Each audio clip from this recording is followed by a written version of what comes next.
Depuis 2012, le Mali est frappé par une crise sécuritaire, institutionnelle, économique, sociale et culturelle sans précédent, entraînant une perte de valeurs identitaires et culturelles. Des défis qui rendent urgent de restaurer les valeurs intrinsèques telles que la cohésion sociale et le vivre ensemble.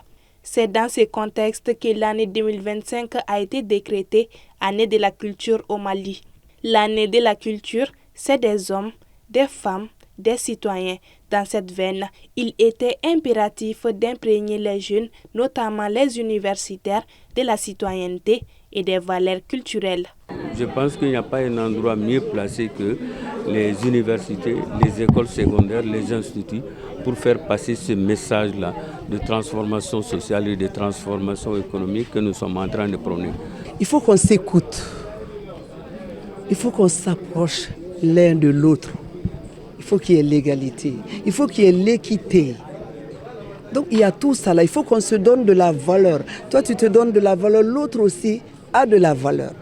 C'est dans ça qu'il faut dire, qu'il faut parler pour que chacun puisse le savoir. Amadou Ampateba disait ceci: la vie humaine est comme un arbre et chaque génération est comme un jardinier.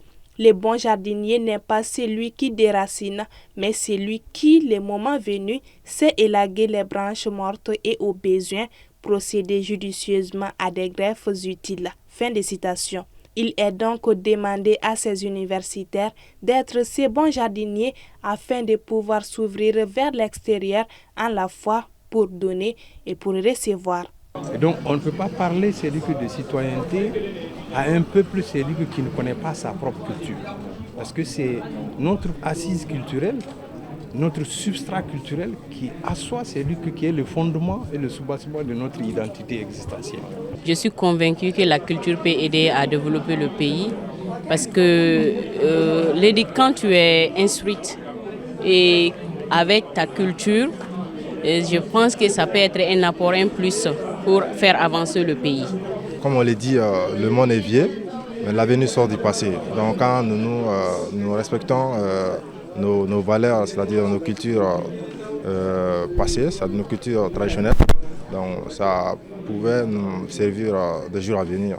Notons que c'est dans le cadre du projet Mali Culture 2025 que cette conférence s'est tenue, une initiative du ministère de la Culture visant à inculquer une culture du Mali courant à la jeunesse à travers les valeurs sociétales et faire de la culture les piliers centraux d'une transformation sociale.